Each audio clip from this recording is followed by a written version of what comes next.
Will you be a murder machine Ash, or will you be a persistence Ash?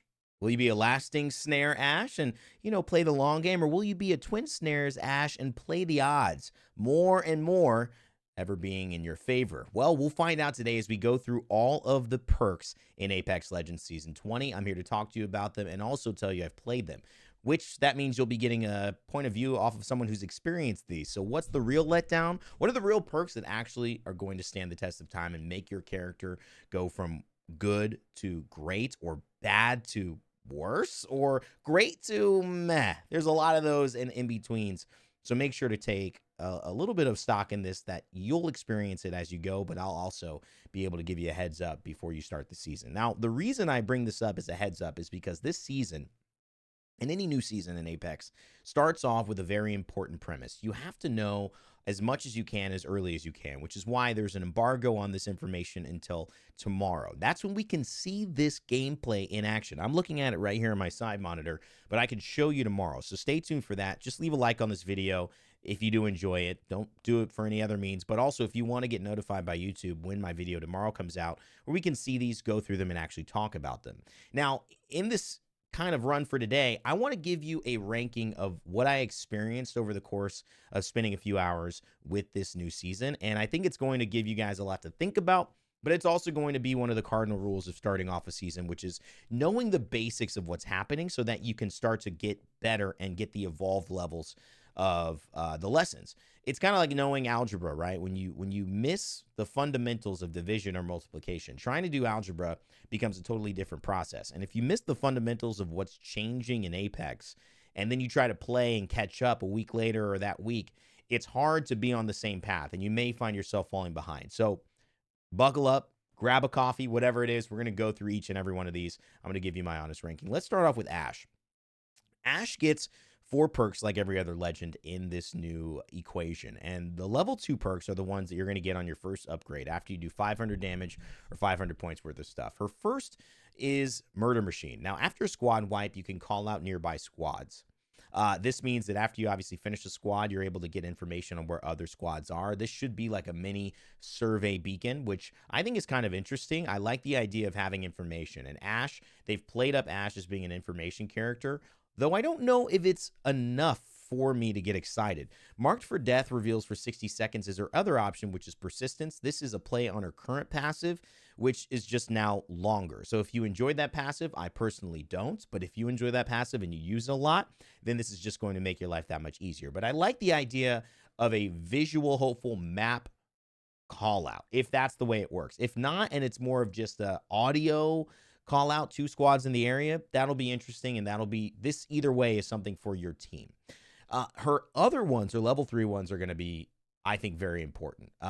You get either an arc snare that multiple enemies can get snared in. This is one of the biggest upgrades we've been asking for her, and it'll greatly increase its lifetime, meaning when you throw it on the ground, it will last significantly longer. Ballistic has one of these, and I believe it's about 3 times longer than the original that at least we looked at and tested. So if they go with that same principle for these increased lifetime perks, it probably will be 2 to 3 times longer.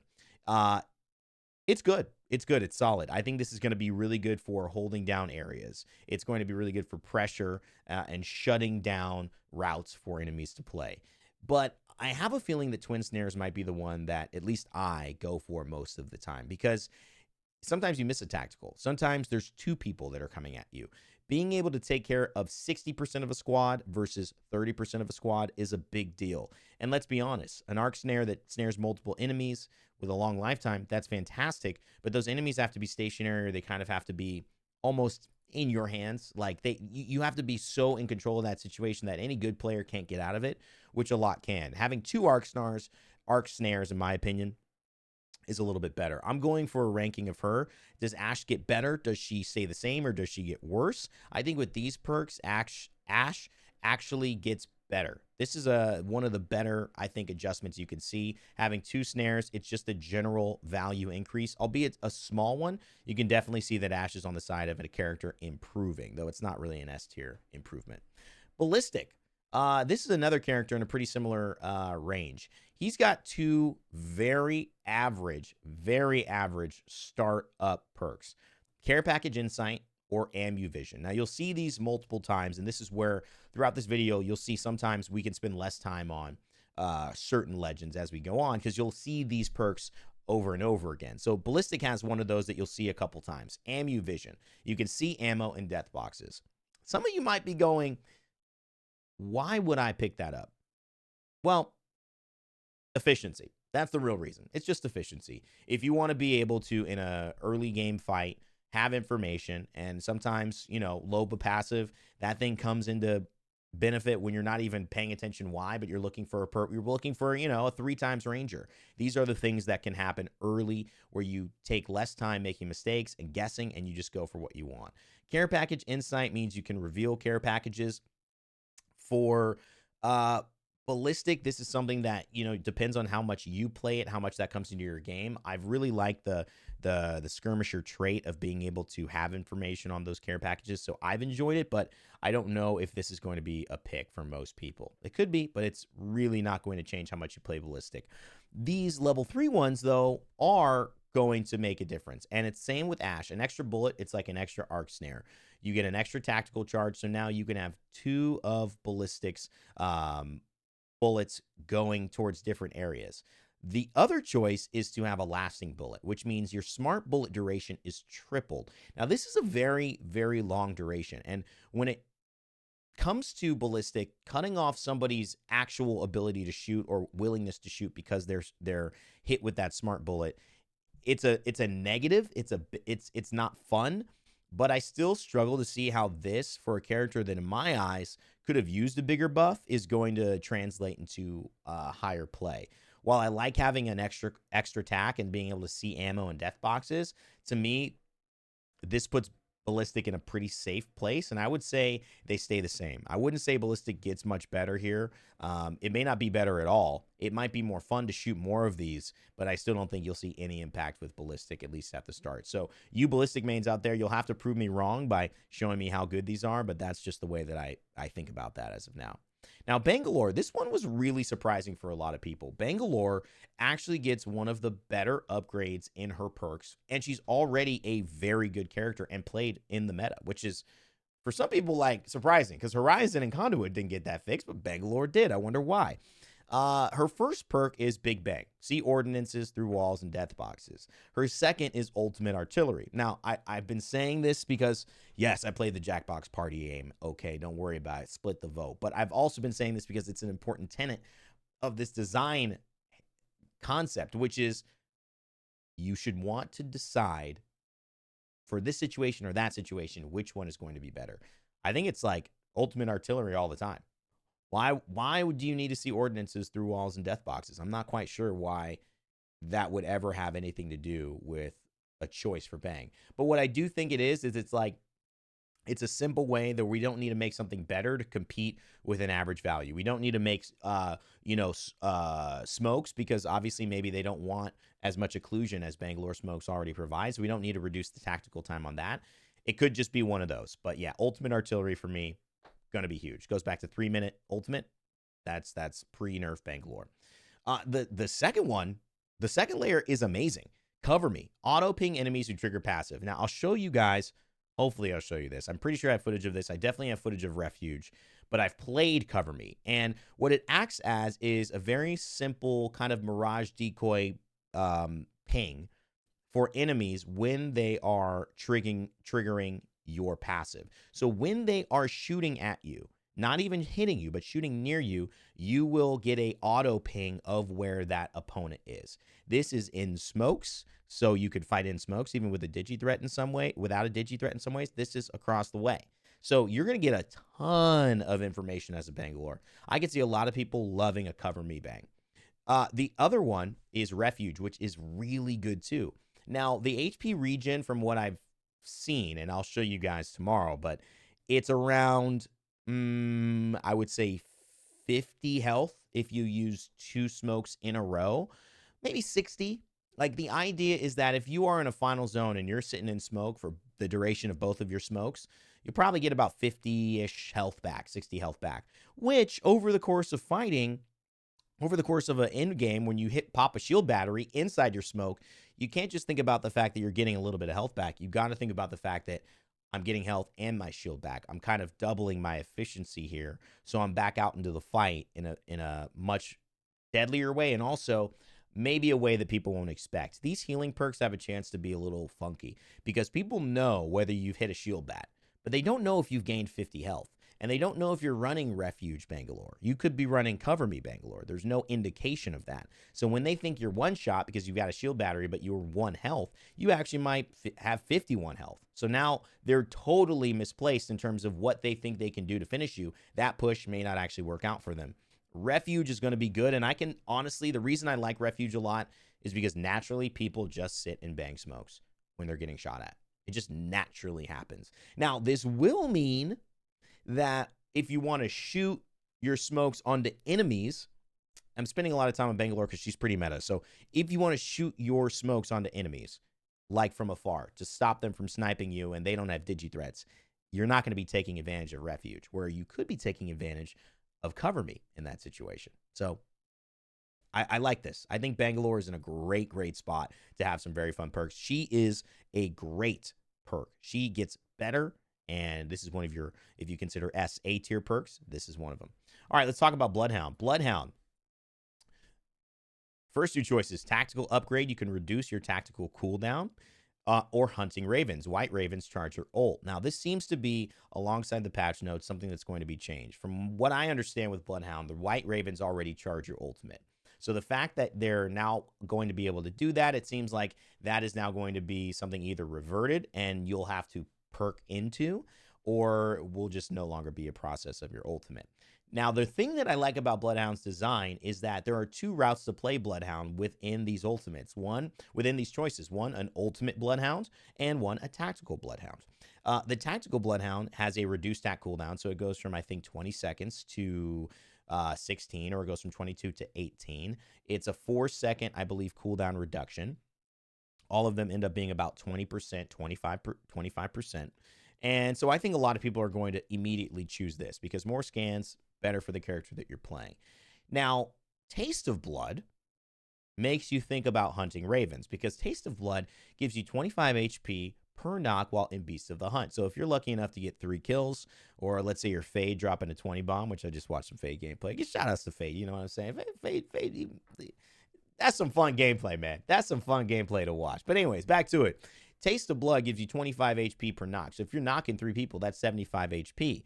Now, you're obviously getting scans, you're getting information, you're moving faster, you're healing. That could be the turn of a tide. It could be that extra 25, 50 HP in a final zone. That might be the difference between winning and losing. But you got to count on your ultimate, which is why White Ravens would be more impactful. Full coverage, though, doubles your tactical full body scan duration, meaning if you're having now a reduced tactical cooldown and now your tactical lasts twice as long, you're having even less time between your tactical being available and used because now it lasts longer. So you're having even less downtime. So they synergize really well. They're both different choices for how to play. This is an SA. It's a great perk system. This makes Bloodhound, in my opinion, better and obviously even more fun. And I like that idea that sometimes things aren't necessarily guaranteed to be better, but they're certainly more fun, and we can all get down with fun when it comes to gaming. All right, so Catalyst. Catalyst is top-tier character, an S-tier legend. Level 2, let's go into the image here, is Prolific Piercings. This gives you 1 max active spikes. The other option is Ferro Throw or Ferro Fluid. You can increase the spike throw range. These are all basically reversions of nerfs that happened to Catalyst. She used to have 3, now she has 2 active piercing spikes. And Ferro Throw, they reduce the range at which you can throw it. So you can choose which nerf you want to revert. Kind of fun. All right, so level 3, No Show. Increase the Dark Veil lifetime and increase long form, increase the Dark Veil length. The length of Dark Veil is about 14% longer. Okay, it's not 25%. And it's not 10%. It's somewhere in between that range. It's longer, but are you going to really need that extra 14%? Where are you going? Across the United States? I think you'll be okay without the length. I'm just saying it's already long. Like you don't. I mean, where are you going? You know, I mean, like to space. I don't know how far this thing needs to go. The lifetime though, the duration. Now that's key. And I think this is going to be what most people pick. No show. The lifetime of the veil, plus probably, I would say, piercing spikes. You may find that Pharaoh Throw really increases your range, but just having 3 spikes is going to be more impactful, in my opinion. So I think you'll see a large lean towards the left. But for those who like a little more accessibility, and maybe it's added throw range, you might see that. All right, let's move on. Caustic. This one was interesting. Now, I was playing with Candy Ruin Girl. Candy did a lot of work testing out Caustic. He was shocked. I could say that his reaction was, whoa, I am like, this is insane. I don't know if I felt that way, but he felt that way, which is saying something because he's like a Caustic main. So lightweight increases your tactical throw range. So it's easier to throw your gas canisters farther. That's always beneficial. And also with Catalyst, where I put her, that puts her at good. She kind of stays the same in my eyes. It just reverts some of the nerfs. Catalyst stays the same. Caustic, Diffuse, increase gas area for ult. This is what one of the things he was talking about, so surprising. He felt that this was so massive that it really changed the idea of playing Caustic again as a viable character in the meta. Now, let's see if that ends up happening. But if that's the case and it's really that big, it's going to be difficult to overlook it because, you know, Caustic Gas is just not easy to fight in. Wattson fences, any of these things, they really are set you up for kills nowadays. So if you can have that type of impact with a Caustic ult, yeah, I could see that coming in. Now, level 3 residual toxins or breathe it in, you allow yourself to choose between extended Nox vision time or regenning HP inside your Nox gas. Now, your Nox vision, I believe, has to do with seeing enemies within that Nox. I didn't get a chance to test this one out yet.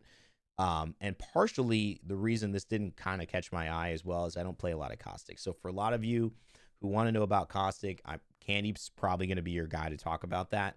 I will say the regenning inside Nox gas seems like really good for a couple of reasons. One, the tacticals, the amount of Nox gas canisters that Caustic can put together seem like they're going to be more readily available to pop and heal in and really give you cover more so than Bangalore. For whatever reason, maybe it's a lower rate, but Bangalore with only those 2 smokes and they kind of go on cooldown pretty heavily, I think you'll have more gas in general to use. It also, you can use it in your ult. So whether you're regenning in your ult or regenning in your gas canisters, this feels like it's going to be the one that really helps you out. And I feel like this, with the increased gas area or the increased tac throw range, is how you're going to see a lot of Caustics start playing. I can imagine some breathe it in Caustics very, very soon, being a part of at least some more ranked. We'll see them out running a bit more. It's never really a great time to have a ton of Caustic, you know what I'm saying? But it might just be the case. So Conduit. Conduit is one of the better legends. And with such of that, and so Caustic gets better. I think Caustic gets one of those A-tier buffs, gets better for sure. This perk system increases Caustic's viability. It's probably one of those things that people have been waiting for a while in terms of just seeing Caustic get some love, though still not the major love that probably is going to shift his overall standing in the game. But Caustic mains will be happy. So Conduit, you could see battery count on death boxes, and you can increase ult mine damage radius. To me, shield batteries are pretty nice. As a support legend, being able to carry more shield batteries is also nice. There's good synergy there. The increased ult mine damage radius, to me, I feel like is kind of a no-brainer when you're playing seriously, because shield batteries can be gotten. They can be crafted. Now they'll still be able to be crafted. Being able to see them might be helpful, but I just got to say, it feels like this ult radius is going to be impactful. It feels like it's just actually such a more efficient thing for you and your team, because that ult is already so good that you probably will want to use access denied. But I could see in maybe some solo queues, or maybe you don't need to use your ult a lot. I end up not using my ult that much as Conduit. It's probably why I'm not a great Conduit. But at the end of the day, you focus on your tactical healing more. You want your shield batteries. These are very, very important utilities in the game. Level 3, you have a split charge, and this is where it gets interesting.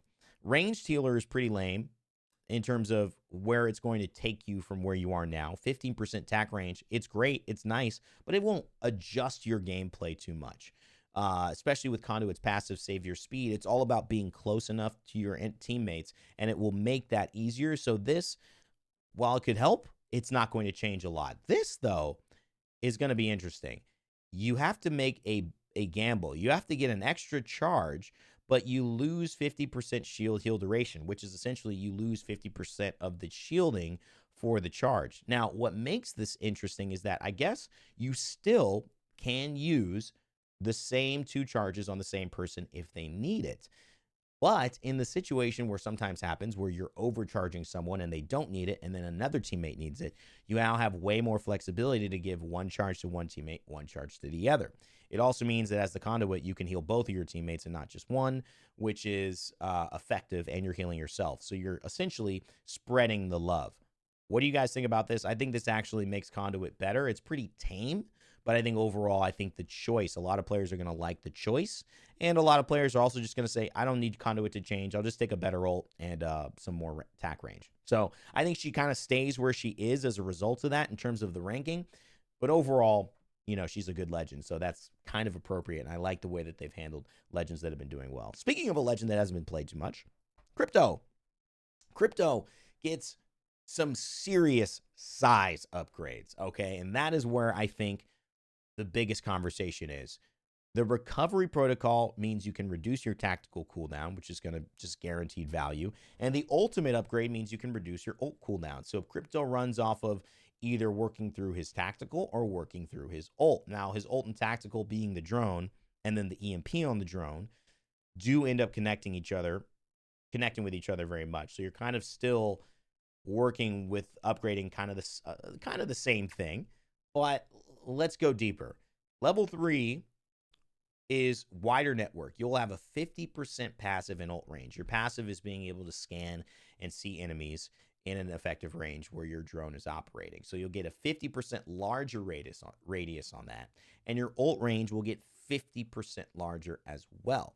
Satellite ping calls out squads in the area on drone deploy. So what I believe satellite ping will look like, and this is, again, very hard to test unless you're playing Crypto. I didn't play Crypto in my actual gameplay test. I did Crypto in the EMP in the range. And because you don't have squads in the range against you, you can't really test satellite ping. This is probably going to be like what it's like with Ash's tactical. This could end up being very good. Could end up being a mini survey beacon. It could end up being like a number that comes out. I don't exactly know how they're going to do that, but hopefully someone's footage tomorrow will show that. But let me just tell you about wider network. This thing is massive. Huge. Monstrous. Very, very big. I don't take that out of context, okay? But I'm talking about this. I almost made a joke. Here. It was going to be funny, but I'm not. I don't need to go there. Okay, so wider network is really, really big. I just wonder, reduce tac cooldown or reduce ult cooldown with wider network, is this going to make Crypto a really dangerous threat? It is certainly going to make Crypto better. I think this is an AS tier as well. This is one of those great changes. I think Crypto, seriously, his ultimate becomes a much bigger threat. And I think we'll see some good love for Crypto this season. It's a good starting block for these things as well. It's a fat one. It's a fat buff. Okay, let's go into Fuse. Now, Fusey get some cool perks.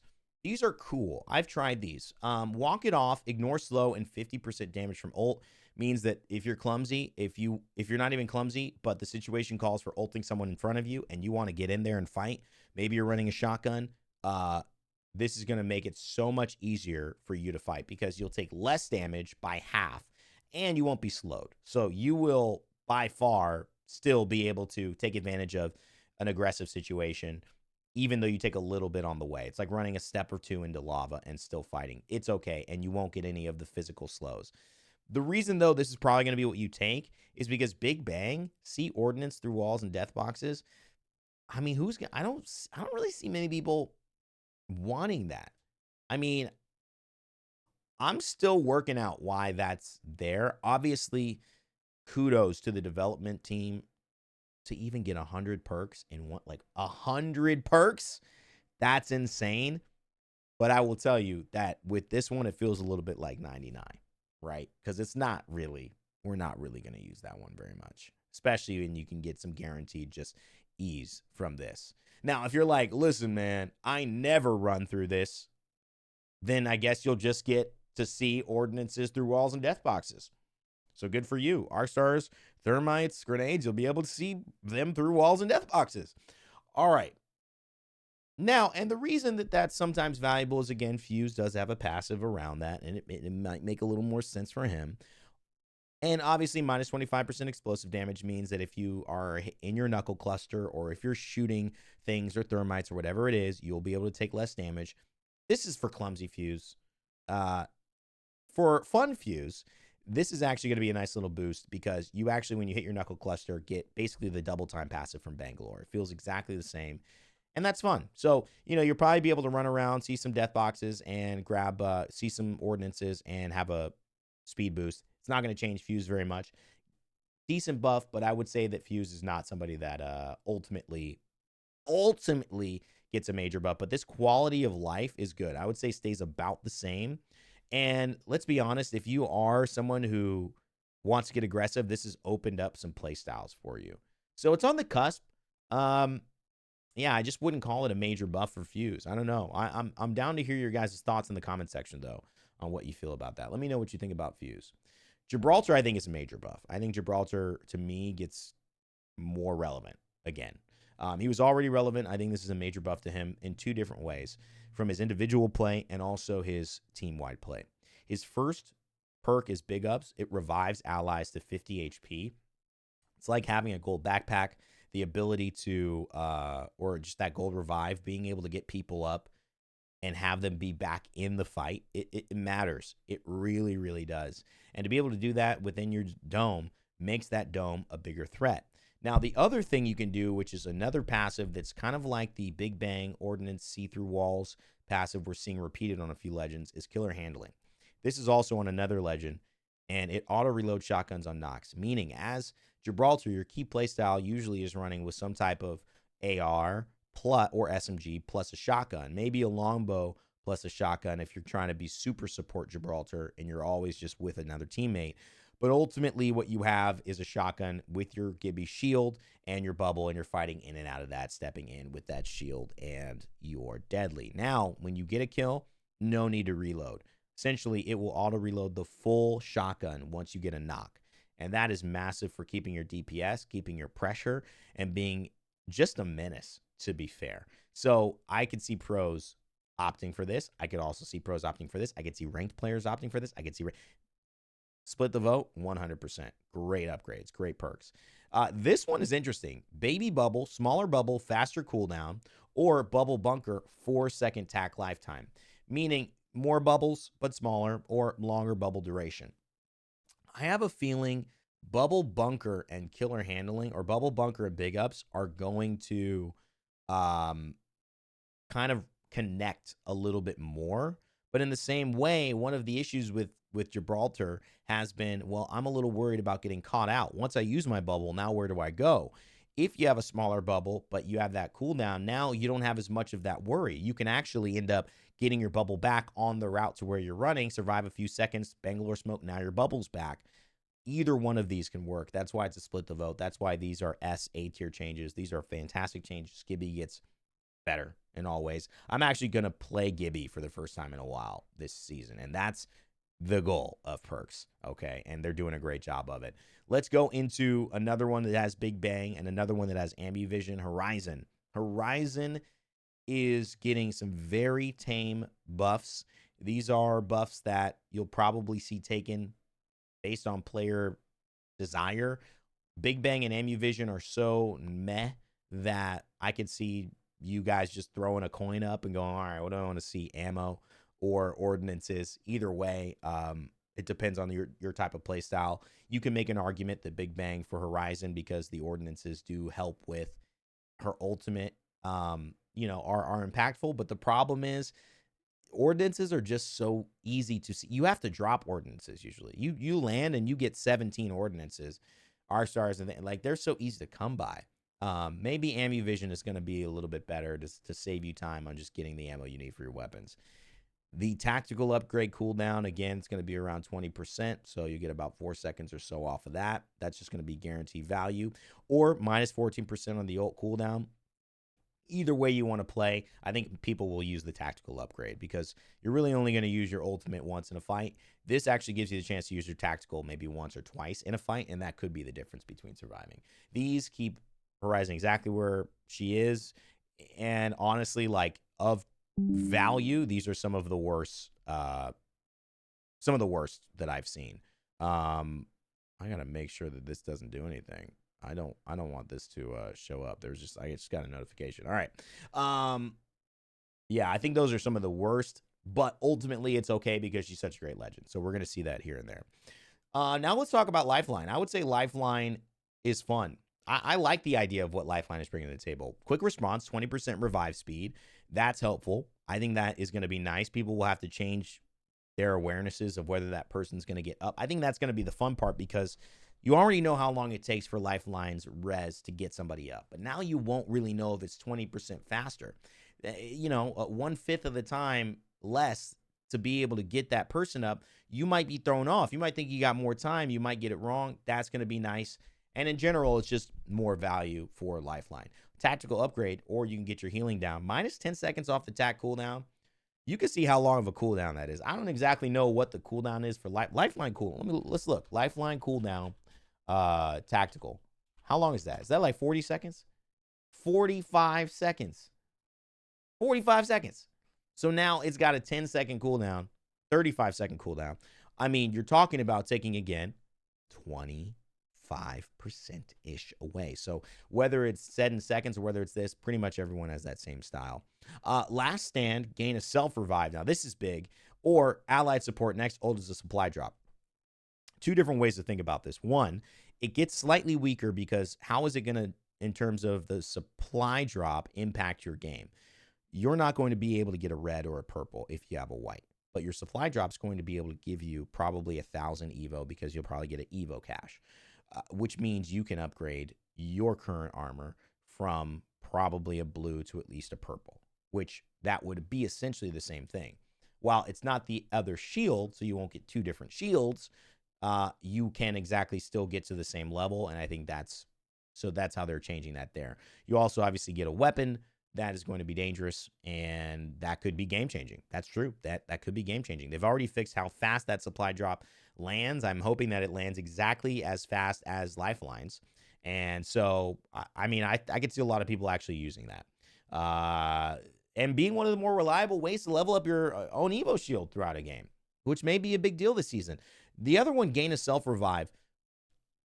This is going to be interesting. There's going to be almost no tell of whether she has the self-revive or not, except for the fact that she's on purple, and if she's on purple shield, she could have a self-revive. So now everyone who plays against the Lifeline needs to know that if she's hit her level 3, she could have a self-revive. And Lifeline teams always running around with Prowlers or Krabers or whatever it is.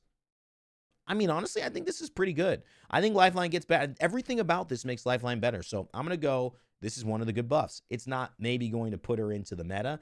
It would take a lot to put Lifeline into the meta. But I'll say if you are a Lifeline main, congratulations. Those are all just good things. Make you having a lot of fun. You should be having a lot of fun with that.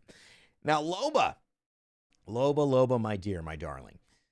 You get a couple of good ones. And you get good ones for two reasons. One, I've been feeling as I've been playing Loba lately. I don't know if you all have as well. Let me take a sip of this Groundwork coffee, by the way. Guys, if I ever came out with a coffee, what product that if I came out with, trust me, this is not happening right now, but would you be like, yeah, that makes sense?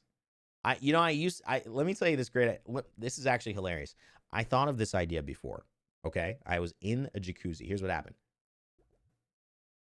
Sitting with my cousin, I'm drinking water. My cup empties. It starts to rain.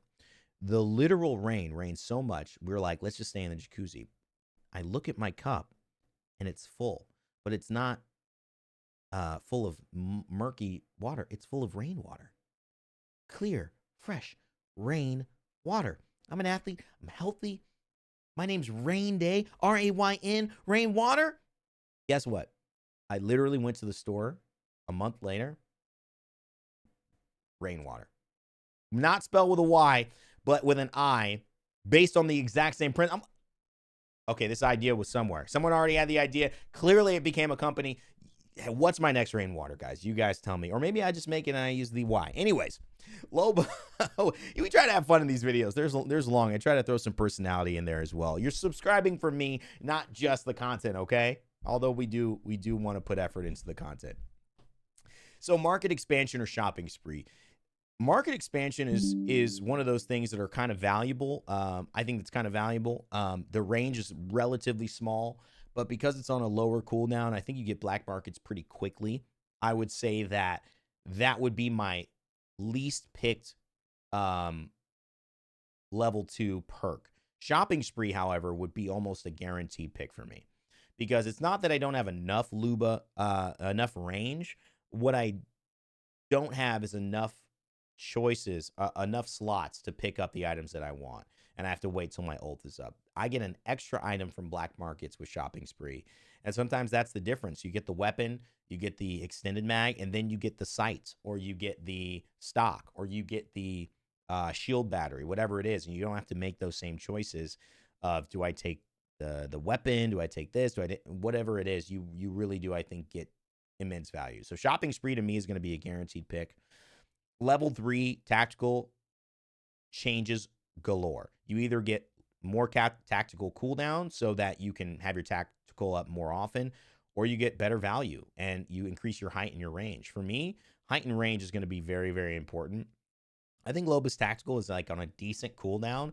And I usually just don't like the time, like the mobility that I have with it. I feel like it should be a little bit better and higher value. So for me, I'm going shopping spree high value most of the time, unless this is really not felt. This is guaranteed. Everything about this makes Loba better. While I think she can improve here, and I think this could maybe improve as well, unless this is a huge range. Ultimately, I'm going to say that Loba gets one of those that actually make her better. This is, to me, what would be like a B or A tier perk system in terms of getting that character up a few levels, especially in comparison to some of these others that just are not very exciting. So Loba, I think, will be a really fun pick. I think if you're a Loba main, that's awesome. Like that, it's just quality of life. And now we're going to talk about one of my favorite changes, one of my favorite perks. This is Mad Maggie. Now, I actually think these are some of the S tier perk changes and some of the traditionally bigger buffs that we are going to see in Season 20 comes here.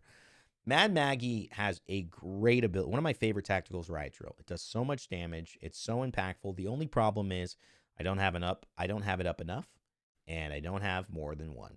And now, guess what? You can have 2 of those bad boys at one time with crowd control.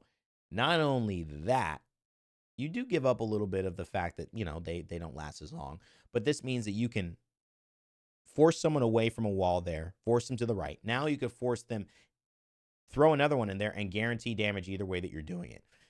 To me, this is now giving you the chance to control the battlefield with that Riot Drill, because you just can't get hit by it. It's going to do too much damage for that Maggie. The other one that's interesting is big guns, 1.5 depth and width, which is 50% bigger and and wider. It's a major change, and it actually is very oppressive. I still think I'll probably go for the 2 tack charges. Just having more over the course of a game, doubling the amount that I'm able to use my tactical is huge. And yes, this is maybe bigger, maybe in late games. We'll see how pros experiment with this, but I think either one of these makes a Riot Drill that much better. And so I'm very, very excited about this for her. Killer handling, obviously, with Mad Maggie, she has a really, really cool, shotgun passive, which, allows her to have more speed when walking or running with a shotgun. Now she gets to auto reload with her shotguns as well, so that she's going to have this major shotgun buff if you push this there. And so Mad Maggie's going to have fun. But I think a lot of people are going to run Fireball, because Fireball might be the most visually dope ultimate in the game now. Essentially, what happens is you throw your Wrecking Ball and it explodes. It explodes immediately and fire all around like a thermite. But then it goes, hits people, comes back around, and explodes again. And so you have these double explosions happening on both sides. The thermite adds damage to what already is a weird but kind of wonky, chaotic mess.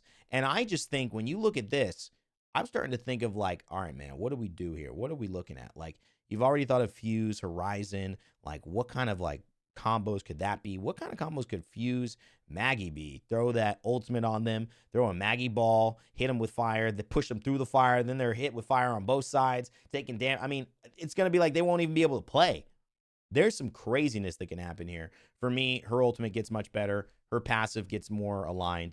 Her tactical is awesome. I love these changes for Maggie. So these are S tier changes in my mind, and that's how I'm going to leave it. Now, a lot of people are wondering what happened to Mirage. This is tough. I always got to talk about Mirage with like a, guys, I love you, but I want to let you take a look and process these. Okay, Revive Master revives allies with HP regen. I believe this is 50 health. Could be 75. If it's 75, it's a decent amount to where you feel that you're definitely getting a nice revive.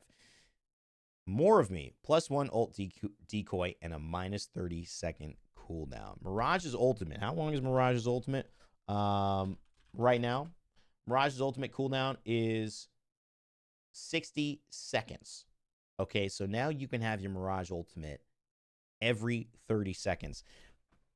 I gotta say, if you ever thought that Mirage is going to be viable in this style of Mirage and this vision of Mirage, this is probably the chance. There's two reasons why. Revive Master, they've already pushed Mirage into being a revive legend, because you revive and you're invisible, and so is the person you're reviving. Now you're bringing health. It's going to be very difficult to beat a really good Mirage, a coordinated team that's reviving his allies like that. The other thing is that you're going to also be so much harder to track down. Minus 30 seconds, you're going to have that ult cooldown a lot, and this means that really good players are going to be very, very tricky, and it's going to be hard to track down this character. Now we go to level 3, Me Too. You get another tactical charge, so you can have not one, but 2 decoys going. And or you can choose Bamboozle bonus, meaning when I get a Bamboozle, I get to literally refresh my tactical, meaning I can Bamboozle, get my tack back. Bamboozle, get my tack back. Bamboozle, get my tack back. I'm having a normal cooldown, or I just instantly get it back, and I can refresh that as much as possible. I think Mirage gets some very good buffs. I think these are buffs. These are straight up buffs. Mirage just straight up better in any way that you look at it. Not going to be an S tier legend, but I absolutely think that Mirage is now more viable than he's ever been, and it's going to be like a new style of gameplay. Can you be the sneaky, revivey, supporty character that throws people off? You know, there's usually a character like that has their heyday. Could this be? Could it be the Mirage? I don't think so quite yet, but I think this is on the way. Mirage gets some good buffs this season for sure. Let's go into another legend that I enjoy, Newcastle. Newcastle has got some changes that I think ultimately are nice to see. Level 1, mobile shield, plus 250 HP. That's resilient support. You probably won't feel that as much, but you will still notice it. I think most of the time the mobile shield is a deterrent to shooting at it. So a lot of times you're not shooting through it. That's just my experience. It's kind of like the castle wall. A lot of times you're not breaking through it. You kind of just don't shoot at it. But you can, especially with a coordinated team. So this will give you that extra 250 HP. When you think about that, that's less than a quarter of a magazine of a fully equipped Spitfire. So is it that much? I'm not sure. However, mobile shield speed, this thing gets fast.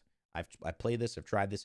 It gets very fast. I think a lot of people will probably opt for mobile support just because it gives you more flexibility to be able to move and actually do what a mobile shield's supposed to do, is be mobile and help you or help your teammates. Maybe you need it now. Maybe you need to throw it to your teammate who's getting pressure. This is going to make that more viable of an option, give Newcastle's more choices.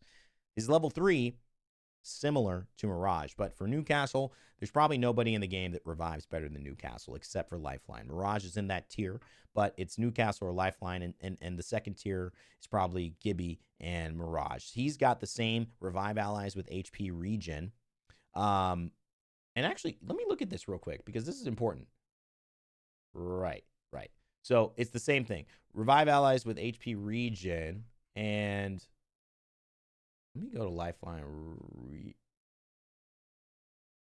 really quickly, guys, because I'm just trying to, I want to, okay. 250 HP. So, I believe, because again, with Newcastle, this is HP regen. That's what it says with Mirage.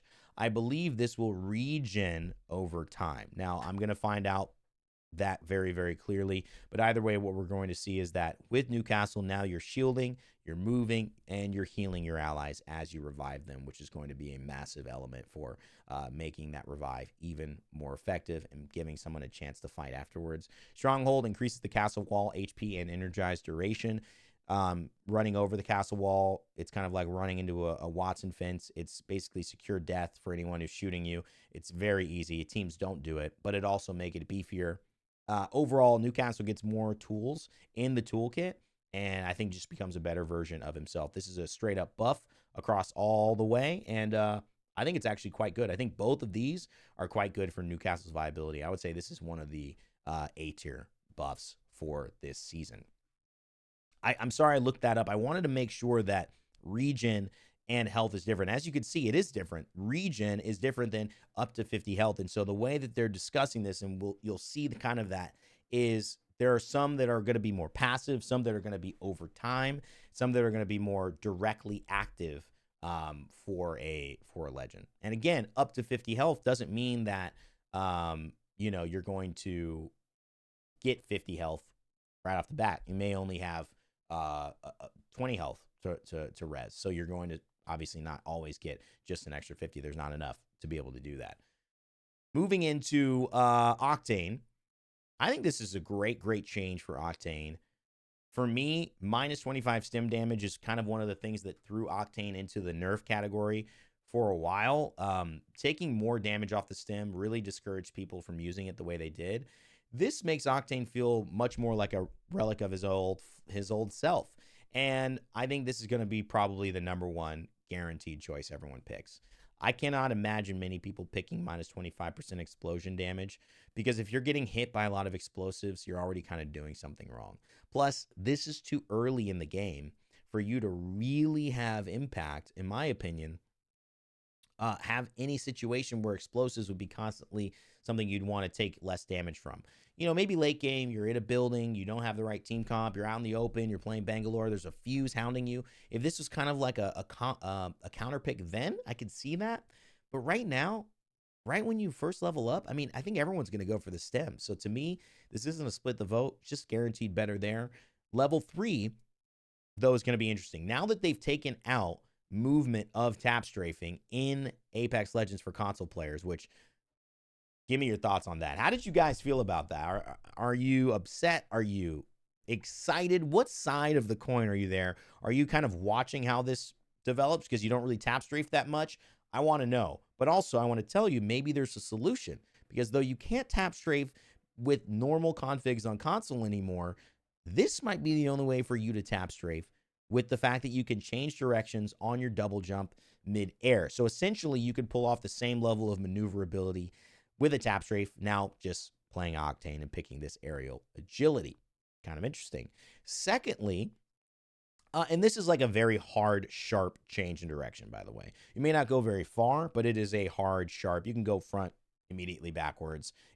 You definitely can change direction. I've tested this one a lot. Mad Hops gives you 2 ultimates, so you get 2 ultimate charge, so you can have those jump pads kind of layered to layer. This gives Octane way more movement. This is closer to what we were experiencing with the Revenant Octane meta, and I think that if you want to be a character that's super aggressive, pushing, this is going to be probably what you're going to go for. I would say that Thick Skin and Mad Hops is where a lot of people will go for, who aren't worried about needing the tap strafe. But if you want that mobility back, this is going to make you a lot trickier. It's going to make you a lot trickier. So think about it. I'm just saying. Okay, Pathfinder. Wow, what a resurgence for Pathfinder. Maybe the single-handed most impactful perk for a legend to raise their viability. This one perk, I think, is a major buff for a legend who has really been nerfed only to nerf their movement, because that's what sets them apart, and still is by far, when used right, the best movement in Apex Legends. So, and I guess I'll say tactical, right? I mean, we're not comparing a skyward dive from a Valkyrie or anything like that. So level 1, obviously your shield. Level 2, you'll get access to either survey beacons or ring consoles. So you can decide which kind of path you want to roam. Obviously, as a skirmisher, Pathfinder is going to get the ability to see those care packages and get that extra ammo and some of those supply drops for skirmishers, which is going to be great. So you're going to have a lot of benefits there and getting geared up, getting your weapons right, getting your ammo right. But now you're also going to be able to provide something to the team. And this is key because a lot of these access to the ring consoles is just important and imperative to have a legend that can do that. Now players can start to think, well, is there a route to go a ring console Pathfinder based on the fact that maybe we want to play a little bit more of an aggressive comp, and none of the legends that normally do have ring consoles are going to be in that comp? Maybe Pathfinder can give us that information. Death Grapple and Zipline Zen. Zipline Zen is the way to allow your teammates and yourself to take less damage. I think it is just yourself, but it looks like it could also be for your teammates. This is something we'll have to test. And again, as footage comes out, maybe someone has tested this as well. But you take less damage on energized zip lines when you use this. Death Grapple, though, this is the big one. When you get a knock, you reset your tactical. Now, the way the tactical works for Pathfinder right now is you're able to swing as far as humanly possible. You could swing literally to your heart's content. But the farther you swing, the bigger your cooldown. So that's the big deal. If you do a small swing or you mess up on your grapple, like many of us have been prone to do in our lifetimes, maybe you get an 8-second cooldown. You know, maybe if it's so bad, you get a 5-second cooldown. Maybe if it's so bad, they won't even take a cooldown because they'll just feel sorry for you. But no, not just kidding about that one. But maybe about 8 seconds. Maybe you hit a really long one, though. You might get an 18 to 20-second cooldown. It changes based on the distance that you cover. Now, imagine what that means for someone who's trying to get aggressive. It means that if you get aggressive and you go really far, you chase someone, you fight, you're stuck 20 seconds. But with Death Grapple, if you hit a knock onto that opponent and that gamble was worth it, your cooldown is instantly back. And you can grapple another distance worth of 20 seconds, all that you want to get out of dodge. This was the old Pathfinder who had these short, easy, repeatable, reliable grapple that could get them into a fight, get a knock, and get back out.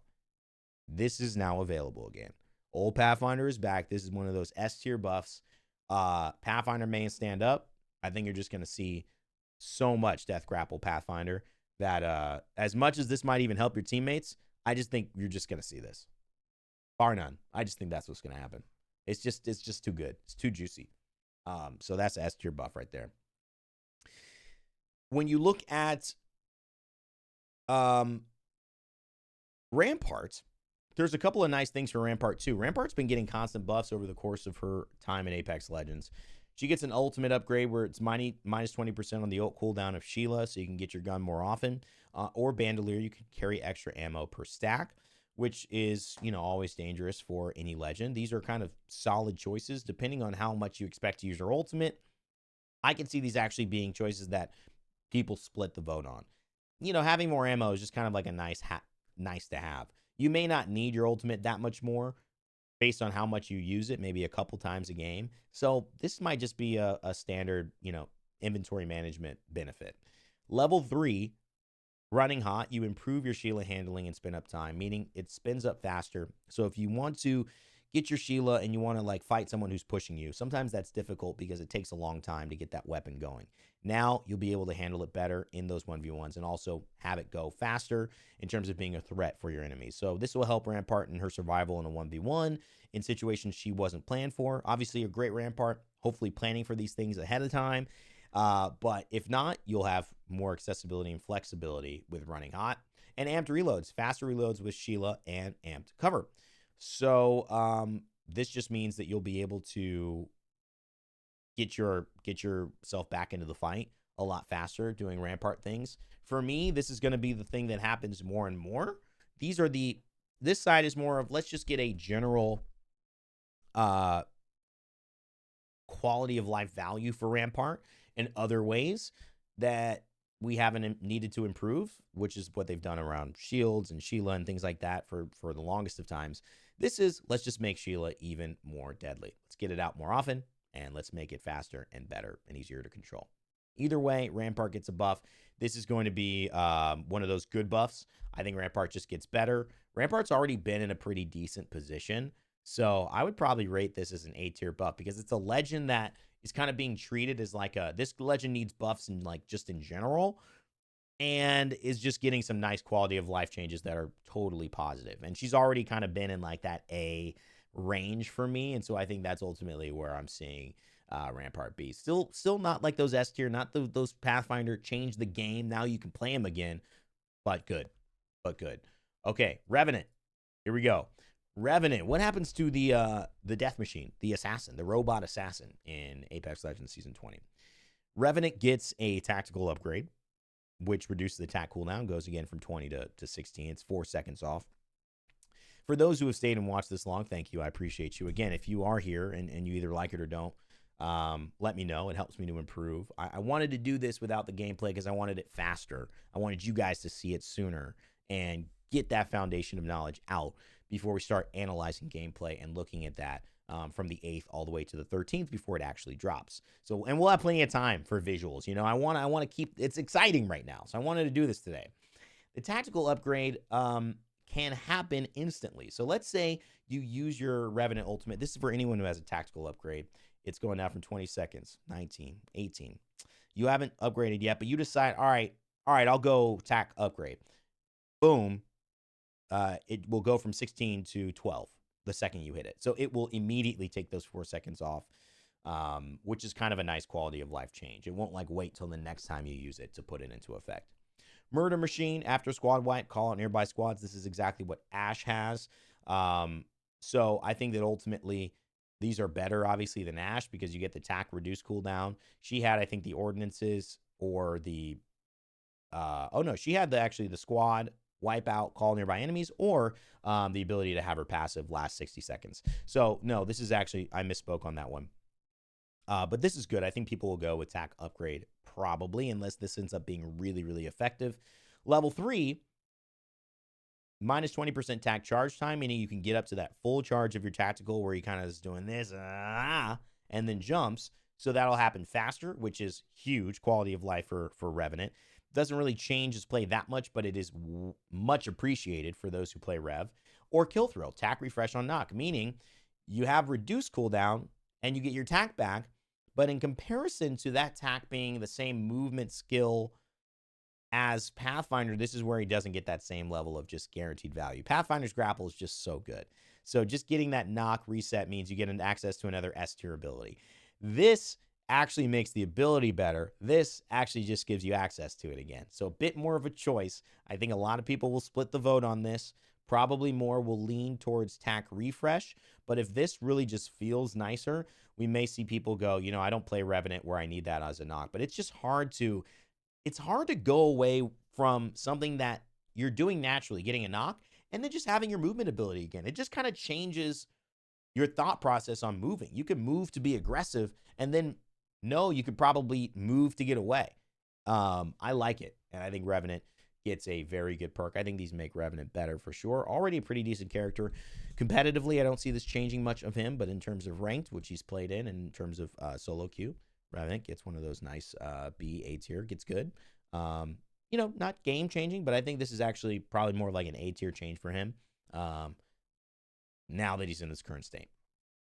Seer. All right, so let's see what's up with Seer, because this is kind of a question that people have had. Is this going to bring Seer back into the meta? I can kind of unequivocally say no, not at least from what I see here. But good thing is they've got a lot to tune. And do we even want a Seer meta in the beginning is what I would probably go back and question you to those who may have asked that question. I don't know if we do. See, Seer was really, really tough for a lot of people to play against, and I think people are happy that it's gone. I'm pretty happy that it's gone too. I think it had to stay in the sun, and these are ways that maybe it can come back. Seer gets one of the, I think, worse. These are more of the like good, bad, and ugly, or good, great, good, and bad. These are more of one of the bad changes, because what I would say is it doesn't really help Seer get more attractive as a character for like any sense of the game. I would say casual, I would say ranked, I would say competitive. I don't see Seer becoming more attractive as a pick because of these. Now, you have a 25-meter passive and tactical range, which means it goes farther. That's valuable. But is it changing the impact and what made Seer great? Not quite. Mobile senses.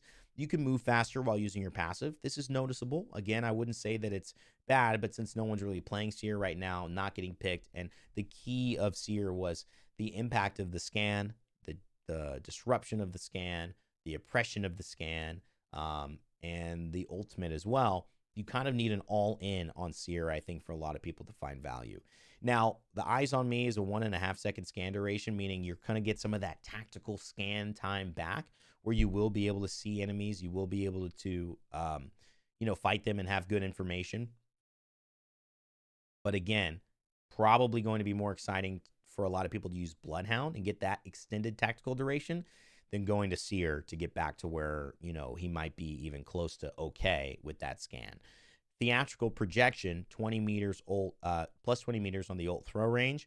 I would say this is significant. It feels much farther. And when you look at, him having an impact again, these are steps in the right direction. Though I don't think anyone is really trying to bring Seer back. And that's where I'll leave this. Let me know what you guys think about this. But I would say this is one of the worst in terms of making a character better than they were. I feel like a lot of these are going to go unseen. And this isn't necessarily because of the designers. This is more just because Seer is just such a shadow of what Seer was when he was the star of competitive, and as probably he should be. So we'll see that play out as it will. Valkyrie. I think Valkyrie actually gets one of the, in my opinion, A to S tier changes here. I think Valkyrie actually, I don't know if they'll be back. But I would say in terms of Revenant, where it's like a guaranteed you just get better, you're like in that A range. You're not S, but you're in that A range of these perks. This is pretty close. There's just everything better about the legend. And again, Valkyrie dominated the meta for a very long time in Apex. Got nerfed. Evac Towers came out, made it less of a need to use Valkyrie Skyward Dive.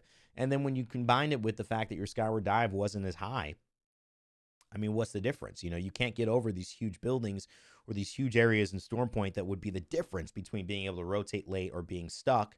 So now you kind of lost the reason. So you can get that back. Actually, Extra Thrusters launches higher with Skyward Dive. It's about 25% higher. I have this visually tested as well. It's significant. And you might be able to get over some of those areas that you weren't being able to get over. Aerial Expert, you improve jetpack handling. To me, this is a bit of, this is fun. This is going to probably get picked with a lot of people. It's going to be a solo queue pick maybe.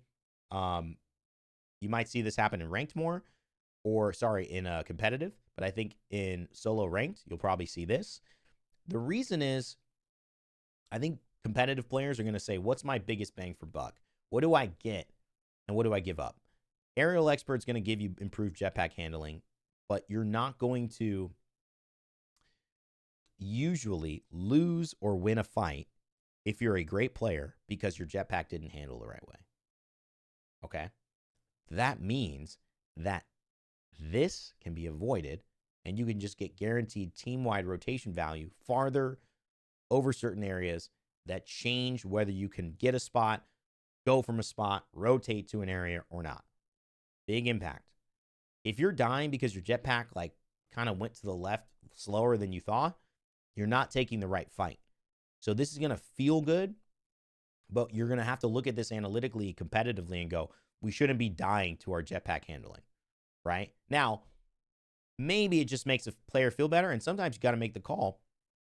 Okay, Verholz, you just feel so much better on this. We're not really rotating with Skyward Dive anyways, and if we do, we already know how to play with this, plus our evac, so whatever. Just pick that. You'll be even more of a threat. There is some people that are going to do that. Overall, though, I think that will not get picked. I think that this will be a nice split the vote, and we'll see competitive and more of solo play there. Full coverage, Swarm widens to 3 to 5. Now, this gives you an extra 3 missiles because it's 4x3 originally, and 4 long, 3 wide. So you have 3, 3, 3, 3. Now you'll have 5, 5, 5. And it really does look like this. It's like 3, 3, 3, 3, or 5, 5, 5. It's massive the way that it's spread across. So do you want to hit wide? And do you want to hit concentrated? Or do you want to hit long? Do you want to kind of press that way? I think this is going to be, again, kind of a choice to what situation are you finding yourself in? How accurate are you with these? Or do you find yourself missing to the side? Do you find yourself missing behind? This will be a personal choice, but I honestly think it's good. Plus, you get 3 extra missiles, so you're just actually getting more missiles in general. Fuel depot, 25% jetpack fuel. I mean, if you add this and this, you're going to be moving sweet. I mean, these feel real. They fit. They're going to make you feel great as a Valkyrie. So either way, she gets great mobility or some good things for her teammates and her fight back. They nerfed some of the missile swarm aspects, but this is definitely going to make it more available, more damaging, more impactful to teams. Valkyrie gets some A-tier buffs as well in this season. All right, we almost got a few more. We got some big ones coming up. Maybe some of the better changes coming up here. Now, I talk about Vantage being an issue, right? We talk about Vantage being a problem. The reason Vantage, in my eyes, is a problem is because she doesn't have enough of a focus on her ultimate, her sniper. Well, here we go. Here it is. This is the chance. This is the thing I've been waiting for. This is the change to Vantage I've been waiting for. They changed her from 5 bullets to 6 bullets. That was huge. The other thing I said, charge your ultimate faster, or have ultimate accelerants charge your ultimate faster. Guess what happens? Ultimate efficiency. You can, yes, gain access to ring consoles. Won't be what I'm doing. I will be using ultimate efficiency in all of my solo and ranked games because let me tell you, you get 4 bullets back on this bad boy. 4 bullets out of 6. Okay? You are basically now going to be hunting down ultimate accelerants. And you're just going to be sniping and sniping. It's gorgeous, baby. This is what I've been waiting for. This is what I've been waiting for. And I'm telling you, it feels good. It feels good to go hit that ultimate excel. Boom. Have it back in the tank. Even if you don't fight with your ult again, you hit that ult excel. You shoot a little bit with your other weapons. You bring it back out. You got a full mag again. And it really means that you can now get ultimate accelerants as Vantage and have an impact. Huge for me. I think for me, this is when it comes to a character getting better, that is a massive buff. To me, this is more of like a Pathfinder buff. A little bit less because Pathfinder is just better with the movement. But in terms of Vantage finally being like, let's see how this weapon is, I think this is the best chance. Otherwise, we're going to have to buff the weapon. And I don't know, or buff the damage amp that it applies. That's the only other next step. Level 3, you can improve your tactical double jump. I think this improves direction, and I think it improves height. Sharpshooter, refresh tack on hits with ultimate. Now, here's the difference. I don't think that this was working in the playtest. I tried to playtest this a lot. It just didn't work. But technically, what this says is that every time you hit with your ultimate, you should be able to refresh your echo jump. We'll see if that works. I don't know if that works. I think that it just wasn't working in whatever I tried.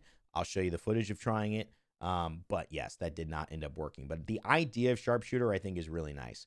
More movement, more consistent movement, or just better movement. These are the 2 things we've been asking for Vantage. These are the exact changes that we're going to have.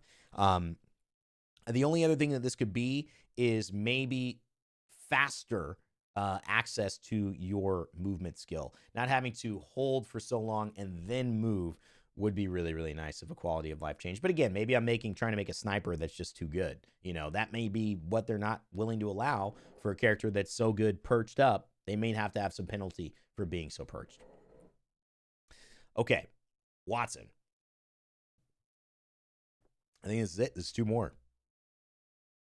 Wattson gets some fantastic changes. You get to either revive your allies up to 50 HP, very much like Gibraltar, which is a very Wattson thing with Amped Revive. Something that happens naturally with Wattson if you're holding down that area. That's going to make Wattson teams even more of a threat.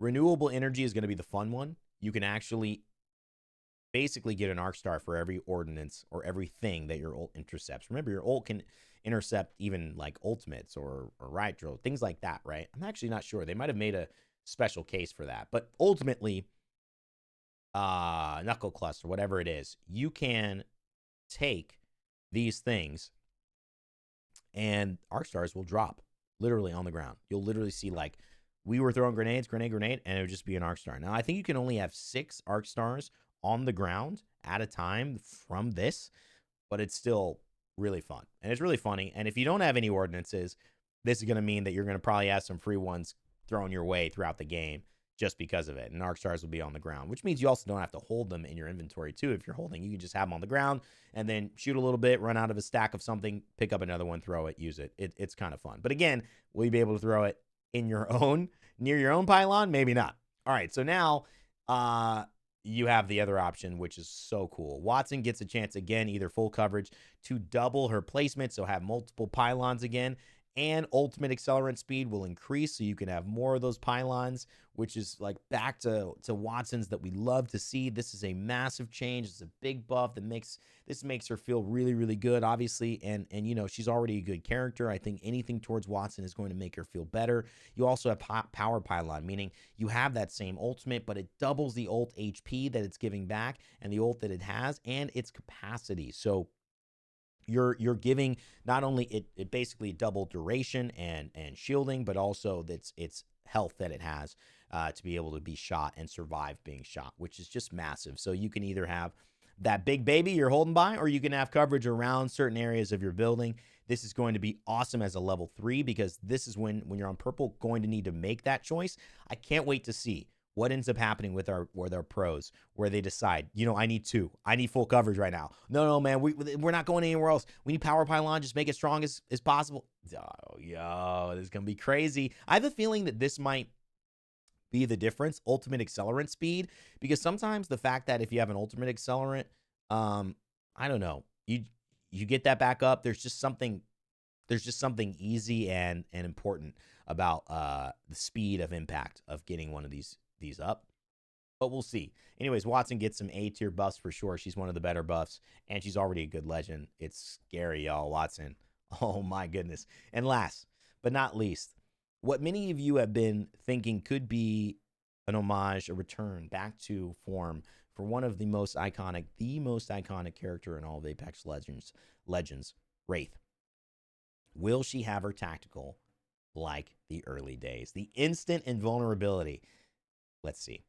So her first level 2 is tactical upgrade. You can reduce the cooldown. This one does go from 20 to 16 seconds, which is very, very fast. And like I said, I was shouting out Fade. A lot of Wraith mains who still play, not in competitive. We haven't seen many of those, but in terms of ranked or in casuals, this is scary. It's just going to be more invulnerability. They're already knowing what to do with it. Scary. Sixth Sense means passive triggers when squads approach. Usually you get your passive telling you when someone's looking at you, but now this is going to be an area trigger that allows you to know when squads are getting near you, even if they're not necessarily looking for you. So more information. This is a way to look at Wraith as more of a character that's going to help scout for your team. But you could also argue that, man, maybe scouting is just having more invulnerability, right? I mean, maybe that's just better, having a reduced tactical cooldown. Either way, I think this will probably be the one that you guaranteed pick. I didn't get a chance to test this. We didn't have too many squads approaching us, so this is very hard to test. But I can tell you this is fun. Level 3, the ultimate upgrade. Reduce the ult cooldown. The ult is fantastic.